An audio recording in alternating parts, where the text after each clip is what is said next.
গোৱালপাৰাৰ দুধনৈত ঘাইপথত ডাম্পাৰৰ অবৈধ পাৰ্কিং নিশা ঘাইপথৰ কাষত ৰখাই থোৱা ডাম্পাৰত প্ৰচণ্ড খুন্দা বাইকৰ দুৰ্ঘটনাটোত গুৰুতৰভাৱে আহত হৈছে 3জন বাইক আৰোহী ইয়াৰে দুজনৰ অৱস্থা অতি সংকটজনক স্থানীয় ৰাইজে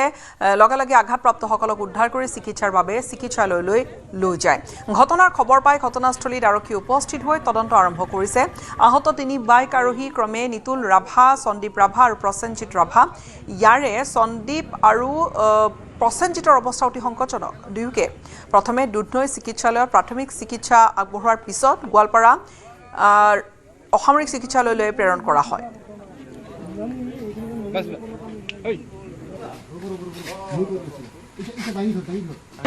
ডাম্পাৰ এখন ৰখি থোৱা আছিলে এখন বাইকত 3জন ল'ৰা আহিছে ইয়ং ল'ৰা ডেকা ল'ৰা আহি কিনে ডাইৰেক্ট খুন্দি আছে মানে বা ডাম্পাৰৰ পাছফালে 3টাৰ অৱস্থা বহুত চিৰিয়াছ আমি এম্বুলেন্স মাতি কিনে উঠাই দিলোঁ ডাম্পাৰৰ আৰু বেক লাইট মানে ইণ্ডিকেটৰ লাইটটোও নাই